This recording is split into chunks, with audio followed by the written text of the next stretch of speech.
Hey everybody, welcome back. Today we are going to look at Chapter 11, Monopoly and Antitrust Policy. This is building on what we already know and have learned about market structures, perfectly competitive markets, monopoly markets, the different kind of forces that cause monopolies, create monopolies, and preserve monopolies, and then the other kinds of imperfect competition. And so today what we're going to look at in this chapter is how we measure a degree of monopoly power and what kind of policies we have to prevent monopolies. Because generally economists don't like monopolies. They tend to diminish welfare and harm markets. And so we're going to tend to see policies in place, regulations in place to try and limit monopolies. In terms of the OpenStax textbook, there's a lot of new terminology we're going to look at. Some of it is stuff that you actually hear about in your day-to-day life, things like acquisition, antitrust laws, bundling, concentration ratio, cost plus regulation. That's a little bit interesting. That's different. Exclusive dealing, which is an interesting component of antitrust regulation and antitrust policy. Four-firm concentration ratio, Herfindahl-Hirschman index, and these are some of the measures of market concentration that we'll look at. We also have market share, merger, common terms we're going to get a better sense of, minimum resale price maintenance agreement. That's a pretty specific one, talking about the agreement, an agreement that requires a dealer who buys something from a manufacturer, basically requiring them to sell it back for a minimum price in the secondary market. So different kinds of, that's like a version of sort of anti-competitive behavior. We also have price cap regulation, regulatory capture, restrictive practices, and tying or tying sales, which is kind of similar to bundling, and we'll talk about what that is. So let's get started on Chapter 11 in the OpenStax Principle of Micro textbook and see what we can see. Okay, let's get started. So the first thing we want to look at here when we're talking about this chapter is we want to think about what we mean by monopoly and antitrust policy. And so if you're not super comfortable with what we mean by a monopoly, you might want to go back and remind yourself of what we're talking about with a monopoly from the chapter we did on monopolies, right? Remembering that a monopoly is a market structure with one firm that has the majority market share. And what we'll be talking about today is not necessarily an explicit monopoly, but just this idea of monopoly power. The idea that a firm or a market might have a lot of monopoly power or a lot of market power basically means that they get to act like a monopolist even if they have some competition. And so it's sort of thinking of it as a spectrum rather than a binary. So it's not just you are perfectly competitive or you are a monopoly.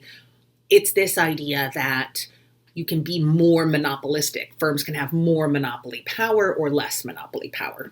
And so we're going to look at a lot of that sort of gray area in this chapter. So we'll start out by talking about corporate mergers. Then we'll talk about regulating anti-competitive behavior.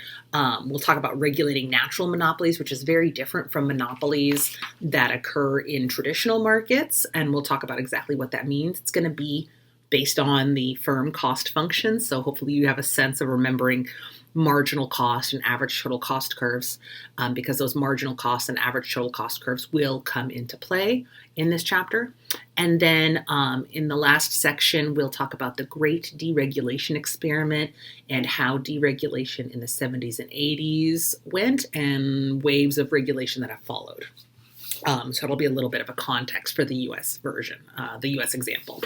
So first, we want to think about the example in that first section in the textbook, the Bring It Home section, where they talk about the heating and cooling using natural gas in the U.S. natural gas market, and talking about large producers like Kinder Morgan, and the idea that in the situation where we're producing goods that have a really high fixed cost, like most of our utilities, it might make sense to have one or two really large firms instead of lots of small firms. And what we're going to see is that's basically what we're describing in a natural monopoly. So what the book's talking about here is in October 2011, Kinder Morgan and El Paso Corporation, two pretty big-sized natural gas firms, announced that they wanted to merge. And the idea was that the combined firm would link, quote, nearly every major production region with markets and cut costs by eliminating duplication in pipelines and other assets, and that the savings could be passed on to consumers. The problem is that this merger would make the new company the third largest energy producer in North America. And so policymakers worry about that, and economists worry about that because they worry about any one firm having too much power. And that's basically the idea we want to think about today in this chapter. So first we need to define some terms. In this first section about corporate mergers, we're going to talk about antitrust laws and their significance. We're going to talk about concentration ratios, which is a measure of market power.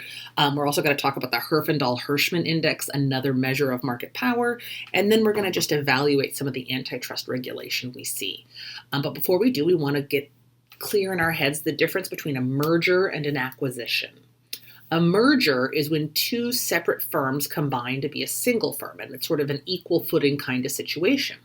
Whereas an acquisition is when one firm purchases or acquires another. So if I'm going to buy you out, that's an acquisition. If we agree we're going to combine and become something new, that's a merger. And that's important.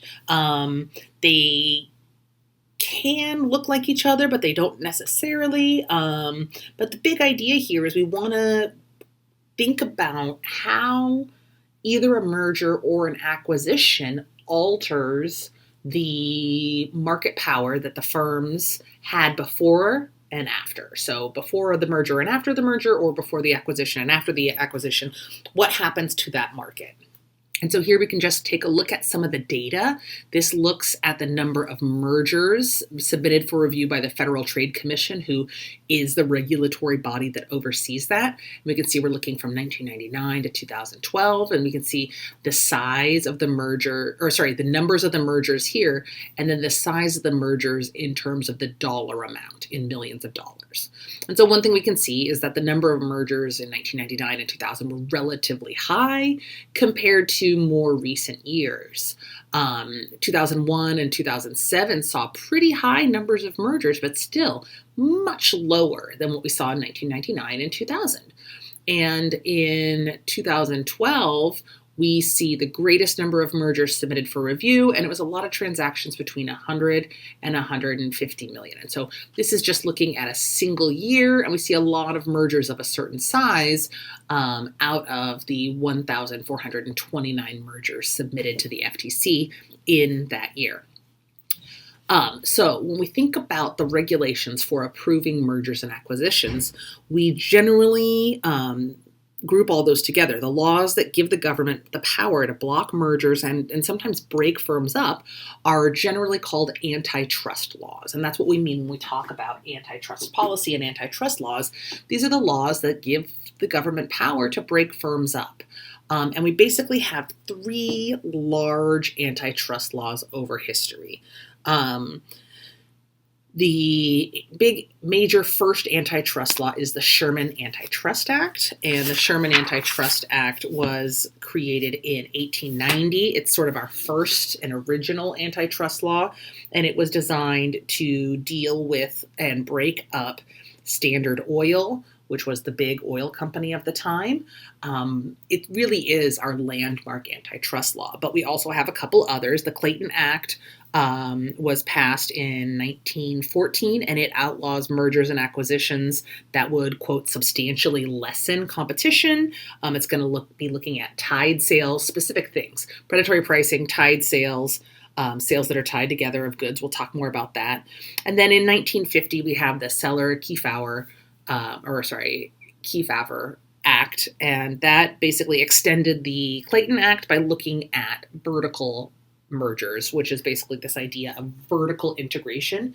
When we think about vertical integration, you want to think about production being a step-by-step process. So vertical integration is when I control the inputs and the production of the final goods and the retail sale of the final goods, maybe. So my favorite example of a vertical integration firm would be Amazon. Amazon started out selling books, and then they vertically integrated. First they horizontally integrated to selling lots of other things, but they also vertically integrated in that they went from just selling things in retail to producing the things as well, delivering the things, and every stage of that process. And so we want to kind of keep track of this idea of vertical integration versus horizontal integration. All of these antitrust laws are designed to limit market power and make sure no one firm has too much power in any given market. But that's a pretty complicated idea. And so we have to try to measure the degree of monopoly power that firms have in an industry. And so we have a couple of different ways of measuring that. And the first thing we want to define is this thing that I keep saying, which is market share. Market share is a firm's proportion of total sales in that market. So if I want to look at, say, the market for shoes, tennis shoes, I want to know how much of total tennis shoe sales, sneaker sales, comes from Nike, comes from Adidas, comes from any other brand. And that's going to tell me the market share that each of those firms has. And that's important because that's usually how we measure the degree of monopoly power. How much of the market is actually being controlled by, how much of the goods are being sold by one firm. Or in the case of the 4-firm concentration ratio, and we want to be clear, the book's going to talk specifically about the 4-firm concentration ratio, but we can think about a 2-firm or a 3-firm or an 8-firm concentration ratio. We just want to be specific about what we're talking about because all the concentration ratio is doing is telling us what share of total sales are accounted for by the biggest 4 firms. So the 4-firm concentration ratio says how much of the total market share is the first 4 firms. And so you can kind of think of it as being like a pie graph, where if this is the total market sales for, let's say, cola, the first 2 biggest firms for the market sales of cola are going to be pretty clear, right? We're going to have some portion is Coca-Cola. Some portion is Pepsi. What is another cola brand? Maybe we've got another section we can consider Dr. Pepper a cola. Maybe we can consider Shasta. And then there's other sort of market shares there. But the 4-firm concentration ratio is going to say how much of the total market is contained in those first 4 biggest firms. Something like that. And that would be the 4-firm concentration ratio, is how much of the total market share is controlled by the 4 biggest firms. Does that kind of make sense? You could also do a 5-firm concentration ratio, an 8-firm concentration ratio. And the book has an example of market shares for replacing automobile windshields. So let's look at that real quick. If we think about the market for automobile windshield replacement, the circle represents 100, right? The first largest firm is Smooth as Glass Repair Company. And they have, let's see, if this is 50%, that's going to be 25. The first company has 16% of the market. So that's going to be about like that. Let's see, that's the first 16%. The next firm is the Auto Glass Doctor, who has 10%. So that's going to be more like this. Then the third firm, Your Car Shield Company, has 8%. So that's going to be more like that. And then we can imagine that the next firm has, say, 6%. So that would give us the 4-firm concentration ratio, right? The first four biggest firms have 16 plus 10 plus 8 plus 6% of the market, or a total of 40%. And obviously my graph isn't perfect, but that's the idea of what we're talking about with the concentration ratio. And then if we wanted to add, say, the next 5 firms, we could look at what that would be, and so on. And so it's just a way of measuring how much market power is concentrated in a small number of firms, the biggest firms. So far, so good? Okay. So the next thing we can think about is another measure. And the thing is that economists don't agree on this stuff. So there's lots of different measures of market power and market concentration based on different economists' belief about how the best way to measure it is. And so concentration ratios are a simple measure. A slightly more complicated measure is the Herfindahl-Hirschman Index. And the Herfindahl-Hirschman Index is named after 2 economists.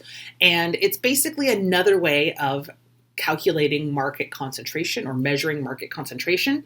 And the way you do it is you add up the square of the market share of each firm in the industry. So what does that mean? It means if we were going to do, say, this example over again, we would say, okay, let's take the first share is 16 and square it, plus the second share is 10 and square it, plus the next share is 8 and square it, and then the next share is 6 and square it, and so on until we squared the market share of every firm and then added them together. Does that kind of make sense? There are examples in the textbook. So in the textbook Work It Out section on page 260, they go and they look at some of the U.S. industries and their real HHI or Herfindahl-Hirschman Index numbers. So for the wireless phone service, the 4-firm ratio is 98, which basically says that the first 4 firms make up 98% of the market share. So in the wireless phone market, the first 4 firms make up the majority market share. So let's draw that out. If we think about the first 4 biggest firms producing or providing cell phone service, we're going to be thinking about Verizon, AT&T, T-Mobile, and Sprint. Those 4 firms together make up 98%, I'd say that's about like that, of the market share. And that kind of makes sense, right? We know there are other firms. There's Mint. The book talks about U.S. Cellular, but these are the big ones. The Herfindahl-Hirschman Index number for this market is 2,736. And so that's done by taking Verizon's market share and squaring it, AT&T's market share and squaring it, T-Mobile's market share and squaring it, Sprint's market share and squaring it, U.S. Cellular, Mint Mobile, Google Fi, squaring them and adding them all together. And the idea is the bigger the market share, the bigger the square number, the bigger the final HHI number, which in the case of this example is 2,736. For another example, we can compare it to automobiles. The 5 largest producers of automobiles in the U.S. market are Ford, General Motors, Toyota, Chrysler, and Nissan. The 4-firm ratio for automobiles is only 58%. So that's going to be more like that, right? That might be 58%. And their Herfindahl-Hirschman Index is only 1,099. So that's going to give us a sense of how different those numbers can be, where the HHI for automobiles is only 1,099. So you can see how those first 4 firms having a smaller market share is going to contribute to a different HHI number. Does that make sense? Take a look at the example in the book. Let me know if you have some more questions about it. The big idea here is this is another measure of market concentration. So, when we think about modern definitions of markets, it gets a lot more complicated. And there's two main reasons it's gotten more controversial and more complicated to define markets. The first one is globalization. Globalization means that A, every firm has access to more markets, but B, that we now compete internationally. So it's not just that firms can be bigger because they can sell to other countries, but also they have to compete much harder to compete with other countries. So we're going to see the markets be much more complicated and it's going to be harder to define a market because do we define the market for cars as the US? Do we include imports? Do we include Canada? It's very complicated. The other thing that's made it harder to define a market is technology. One of the things that's happened with technology is it's made what we used to define clearly as a market be a lot more complex. Goods and services have changed dramatically. Information costs have changed a lot. And we see a lot of firms producing goods that don't actually have a lot of cost associated with them. So if you think about apps, producing an app for a cell phone has a high upfront cost, but really low marginal cost, right? It's free to duplicate the application. It only has cost upfront. So that's really changed the way we think about goods. We've also seen with technology a lot of really complicated mergers, right? We have a company like Amazon that started out selling books, now sells services and groceries and does web services. And so it's gotten really much more complicated. And so it's really, really hard to define a market in the modern era with the advent of globalization and the growth in technology. So a new way of trying to approach antitrust regulation in the modern market is detailing specific markets and companies and not really looking at market and counting up total sales and looking at the proportion of total sales, but instead trying to look at the demand and supply curves of the merger and figuring out sort of what the future outcomes would be. And one of the things we want to remember is when we look at demand curves, that's going to give us a measure of how much freedom consumers have to respond to a change in price. And that comes from that old idea we started out with at the beginning of the semester of price elasticity of demand. And so some modern measures of monopoly power look at price elasticity of demand. How easily can consumers change their behavior? The other thing we can do is economists can use statistical analysis to try and predict the outcome or the future effect of a merger and see what's the effect going to be on market power, on prices, on quantity, and that kind of thing. And so it's a little bit more modern version of this is looking at demand curves, looking at supply curves, and then modeling the effect using statistical analysis. So it's as the markets get more complicated, the measuring of monopoly power is going to get more complicated too. That brings us to section 2, regulating anti-competitive behavior. And so one of the things that's really important to know is that under U.S. antitrust laws, especially specifically the Sherman Antitrust Act, being a monopoly is not in and of itself illegal. What is illegal is monopolizing a market, so behaving in an anti-competitive way or behaving in a restrictive way. And so antitrust laws in the US actually outlaw restrictive practices rather than being a monopoly. And restrictive practices are just practices that might not outright overtly, obviously raise prices or reduce quantity, but have the effect of reducing competition. And that's what we're going to talk about here is some of the things that firms can do to be anti-competitive and to reduce competition to give themselves more market power and to make it hard for competitors to enter the market, compete, and have a market share. So What are some examples of these restrictive practices? Well, the first one is a minimum resale price maintenance agreement. And the idea here is that these types of agreements tend to limit the secondary market for goods. So if I buy a piece of equipment or something that has a long lifespan, something that's a durable good, a minimum resale price maintenance agreement is going to force me to then resale it at a certain price. So think about if you have a car. If you have a car, you paid a certain price for it. If you turn around and sell it, no one tells you how much you can sell it for. It's going to be based on what the market is willing to bear. If I want to sell my car for $5,000 and someone's willing to buy it, I can. Minimum resale price maintenance agreements are a kind of restriction that says, hey, no, there is a minimum price you have to resale this good for.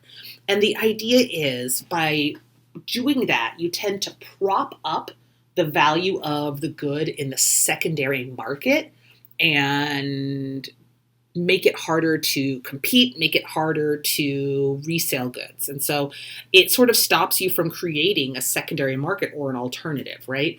And you can think about an example of this. If we're talking about the example of used cars, remember in 2020 and 2021, we saw used cars get really expensive as a result of the global pandemic.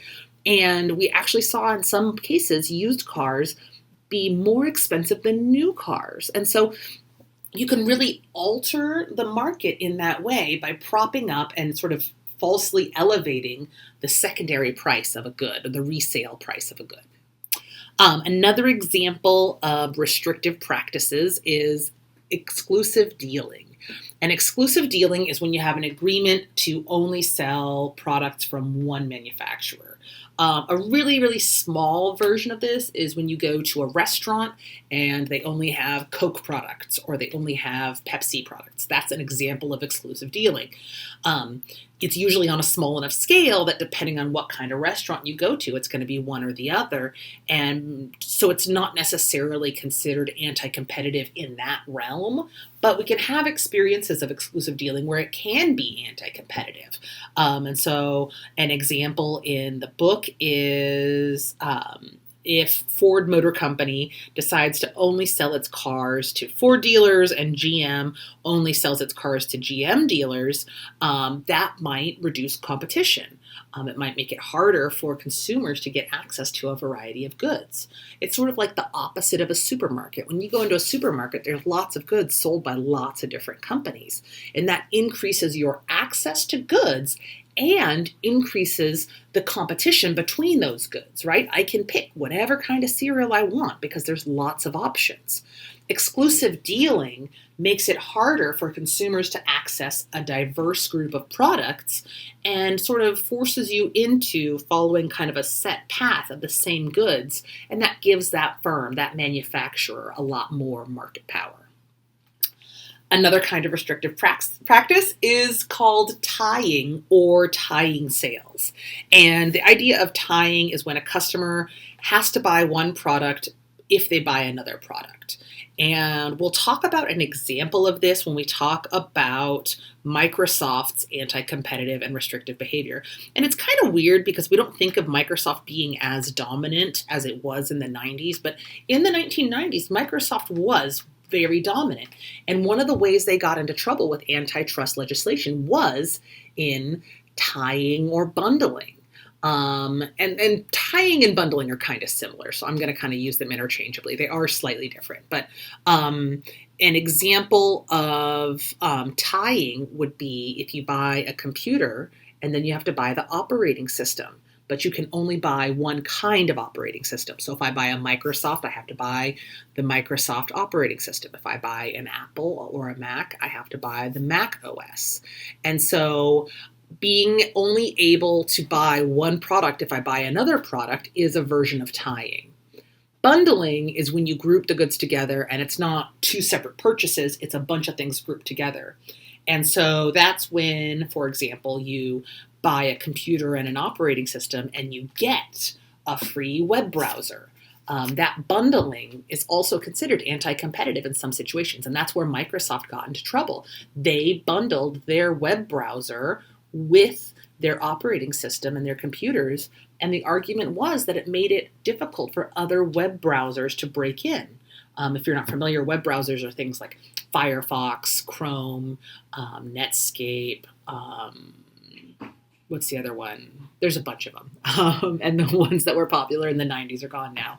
But all of these things basically force consumers into more narrow purchasing agreements, into more narrow consumption, and it's considered to be restrictive and can be anti-competitive and can be a violation of antitrust laws. So when we think about those kinds of antitrust laws, if you look at the book, they talk about Microsoft being prosecuted in the 90s for having a near monopoly on its computers, its software, its operating system, and everything else. And there were actually 3 stages of Microsoft's antitrust litigation, but we don't go into a ton of detail here. But that's some of the anti-competitive behavior you can see. Cool? Section 3 is looking at regulating natural monopolies. And natural monopolies are some of the truest monopolies that we ever see. And a natural monopoly exists when average costs are declining over a range of production that satisfies market demand, which is a fancy way of saying natural monopolies exist when it doesn't make sense for more than one firm to produce a good. And so it's going to tend to happen when there's large fixed costs and relatively low variable costs. And this is really important to understanding what a natural monopoly is. So I'm going to pause the slides and show you an example of a natural monopoly. Okay? Okay, so let's start out by assuming we are in a city with 10,000 people. So that's our population. That's going to be important. So we're going to draw a graph of a market. And real quick, before we get into it, I'm going to remind you of what a normal market's cost curves look like. So a normal market has, remember, marginal cost, average variable cost, and average fixed cost. We're going to go ahead and simplify things now and just talk about average total cost. So we're going to have an average total cost curve that looks like that. And then if we're dealing with a monopoly, there's a downward sloping demand curve. If we're dealing with a perfectly competitive market, there's a marginal revenue curve. We're going to go through and look at the monopoly case, and you'll see why in just a second. But if we have a monopoly, we're going to see a downward sloping demand curve, and beneath it, a downward sloping marginal revenue curve. If you don't remember why, you can always go back and check the old slides and the old videos. But our firm's going to produce where marginal revenue is equal to marginal cost, charge a price based on demand,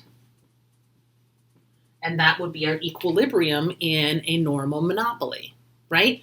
And if we weren't in a monopoly, it would be basically the same, except instead of this downward sloping demand curve, we would see our firm face a horizontal marginal revenue curve that looks sort of like this.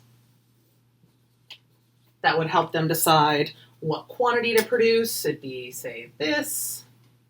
We generally expect a perfectly competitive market to use a higher, produce a higher quantity and a lower price. But it would look like that. That'd be a perfectly competitive market. So now let's look at a natural monopoly. Like I said, a natural monopoly is going to tend to be a situation where fixed costs are relatively high and variable costs are relatively low. And remember, fixed cost plus variable costs equal total costs. And this is where it is really important to remember the stuff we talked about when we talked about market structure, monopolies, and perfect competition.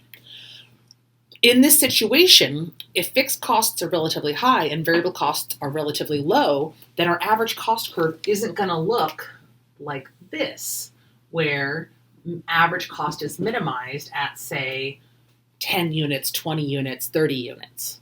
Think about a coffee shop and what's the efficient number of cups of coffee for a coffee shop to produce.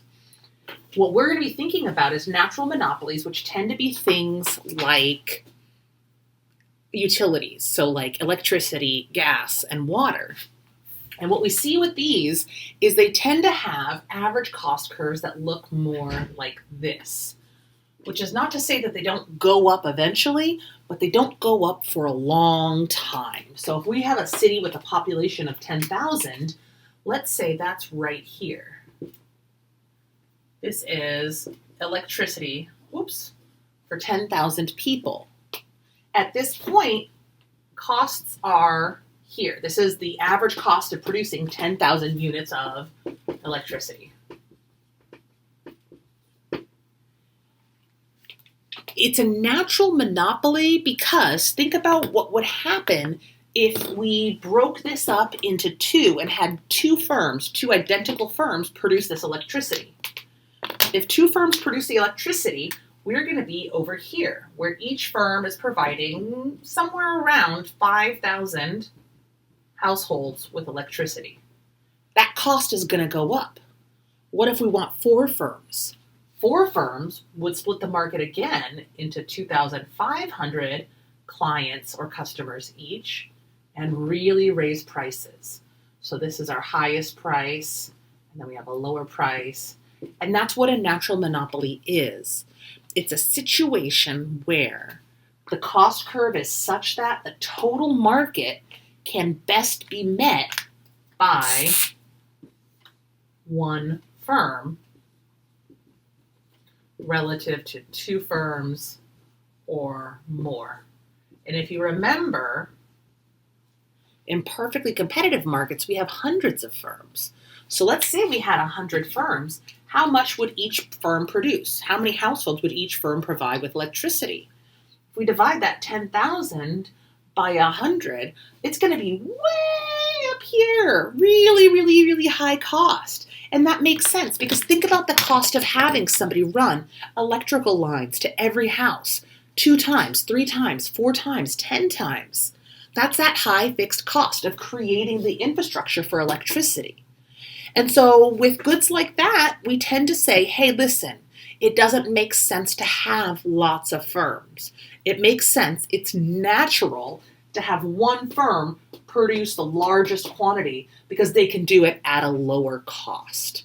So basically, profits will be maximized and costs will be minimized by having a relatively large firm and only one of them. And the book has a really good example of this where they go through and they look at the regulatory choices of a natural monopoly. In their example, they're looking at marginal revenue, marginal cost, total cost, and average cost. And what you see is the exact same thing. If we impose a demand curve here and we say, okay, well, this is demand, maybe, let's say it this way. Maybe this is demand. And then marginal revenue is down here. And marginal cost might be below average cost. So we might see that this truly is the way to lower costs and be the most efficient we can. So that's what we see with a natural monopoly. With a natural monopoly, the cost curves are such that it makes sense to only have one firm. A monopoly is the efficient way to produce the good. And then, like I said, the book has an example on page 264, and we're going to go now and look at a slide that shows that. Okay? Okay, so now that you've seen my rough explanation of a natural monopoly, you can look at the example from the book. We can see here that this firm at the point where marginal revenue is equal to marginal cost, the profit maximizing quantity is going to be a quantity of 4, what is this? Scale. But basically this quantity is going to be their profit maximizing quantity, but at this point, costs are not minimized. So a monopolist would produce at point A with a quantity of 4 and a price of 9.3. The problem is that if antitrust regulators split this firm in half, that would move us to this point B here, where the quantity is 2, but costs are higher. Average costs are rising, and that's going to be complicated. So if regulators force the firm to produce at the marginal cost demand point, that's going to make things even more complicated, because then average cost is going to be higher than marginal cost. And so the problem with a natural monopoly is the traditional ways that regulators deal with them is to make them behave like a perfectly competitive firm. But that's going to lead to firm losses. So in this case, the most likely choice is going to be having the monopolist produce at point F, which is where costs are low, but there's a high quantity in the marketplace. And it doesn't make sense to have multiple firms produce that. So that's what we deal with a natural monopoly. So with a natural monopoly, adding more firms to make the market more competitive is not the correct choice. It's going to end up costing more of society. So instead, what we see are a couple of different approaches to dealing with natural monopolies. Again, usually utilities like water companies and electric companies. The first is cost plus regulation. And cost plus regulation basically says that a firm or a government agency or regulator comes in and says, listen, you can cover your costs plus some small profit. So maybe you get to do something like charge a price here, cost plus, just a little bit above to make a normal level of profit. The other example of a way to regulate natural monopolies is what's called price cap regulation. And price cap regulation is where regulators set a cap on the price over the future for many years, out into the future. And the idea here is that it guarantees firms, a natural monopoly firm, a little bit of profit, but it also gives them an incentive to be innovative at reducing costs. It gives them an incentive to reduce costs and increase quantity, because that lets them profit maximize with that price cap.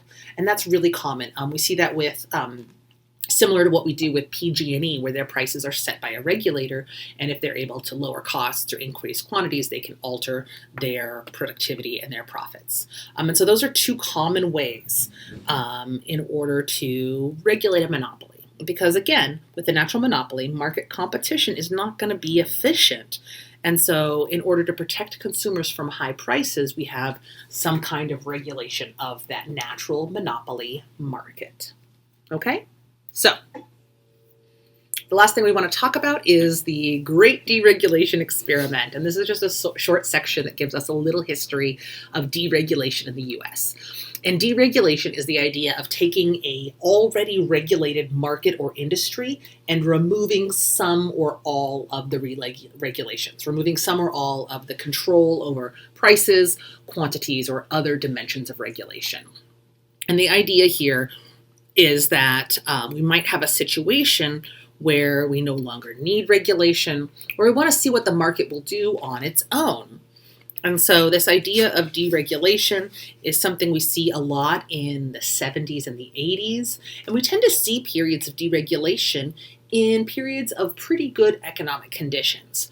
The other version of that, or the other side of that coin, is we tend to see increases in regulation when we have periods of economic strife. So we saw a lot of financial regulation after the Great Depression in the 1930s. We also saw a lot of financial regulation in the wake of the Great Recession. We saw Dodd-Frank and some other regulations that the book talks about come into play after the Great Recession, when we said, hey, look, the market is not working well. And so we can see waves of deregulation and regulation happen over time. Regulatory capture is this idea that maybe regulations might be in favor of firms. And so regulatory capture is when firms that are supposed to be regulated end up playing a pretty large role in the regulations that they have to follow. So the idea of an industry sort of becoming in charge of the regulatory agency, or the firms capturing the regulatory agency. It's also known as capture theory. But the idea here is that sometimes firms have enough political power or social power to get control of the regulatory agencies, the agencies that are designed to regulate them.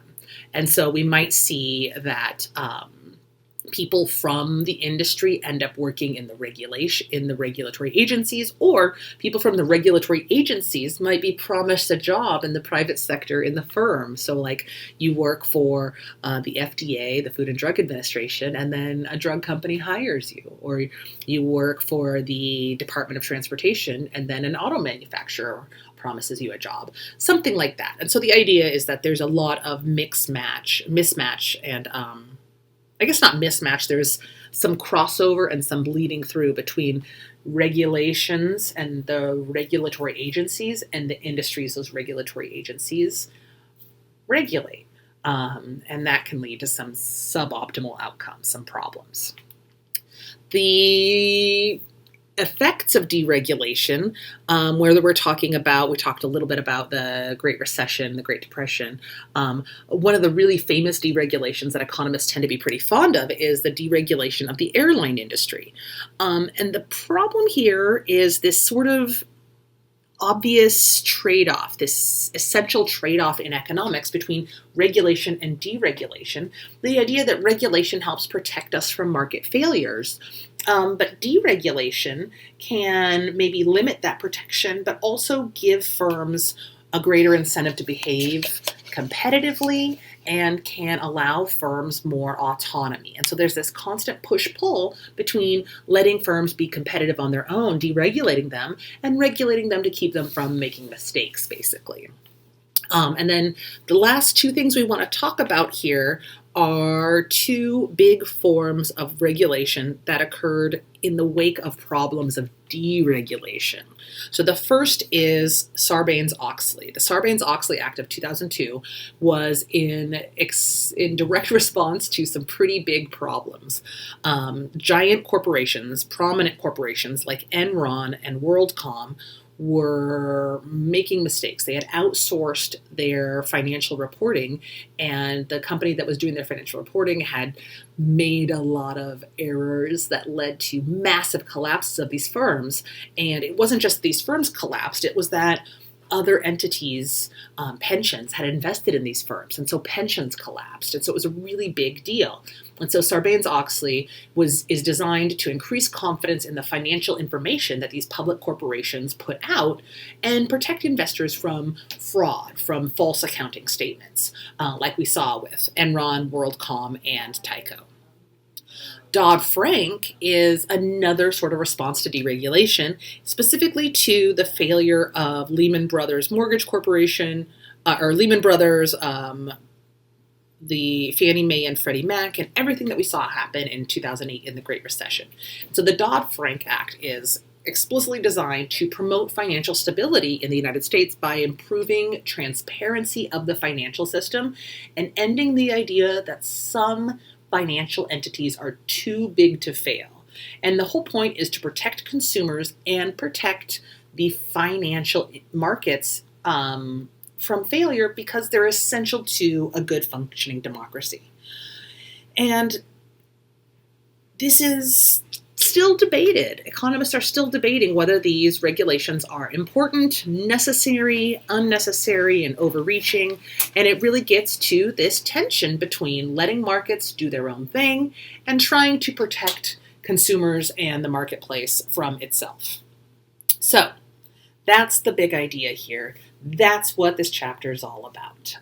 The idea that there are monopolies, natural or otherwise, that need to be deregulated, that there are antitrust laws and policies in place to try and prevent firms from having too much market power, and this idea that we see waves of regulation and deregulation as our attitudes towards letting the market make its own choices fluctuate.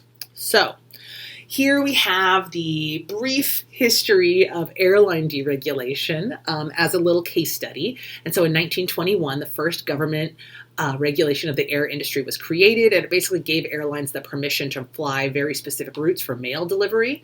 In 1934, antitrust authorities said that the Postmaster General might have been colluding with major airways, and that was an antitrust argument. The next wave, in 1938, the U.S. government created the Civil Aeronautics Board, or CAB, which regulated airfares and air routes. And then in 1978, we saw massive deregulation. The Airline Deregulation Act took the government out of airline schedules and airline pricing.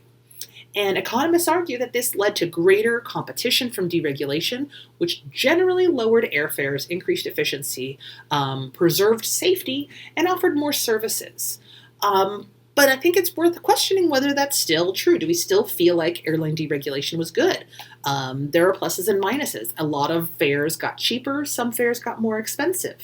While we saw a long period of increased safety and efficiency, we've seen a lot of inefficiency in the last few years, the early years of 2020, right? 2022, 2023, we saw a lot of issues with the airline industry. But it is one of economists' favorite examples of successful deregulation. So think about it. Since deregulation, do you think the airline industry is going well? We've seen a lot of mergers. We used to have lots more competition in airlines, more firms. We see a lot fewer firms providing airline services. And what's been the effect on the consumer product? When prices were regulated, airlines would compete based on customer service. Kind of feels like that's not a thing anymore. They compete only over price and less over customer service and quality. And so it begs the question of what the optimal outcome would be. So that's our chapter on monopoly and antitrust policy. All right. Let me know what you think. Make sure to check out all the resources. Take a look at the examples provided. Check out your assignments. And let me know what questions you have. What would you like me to talk more about? What are you unclear about? And I'll see you next time. Take care.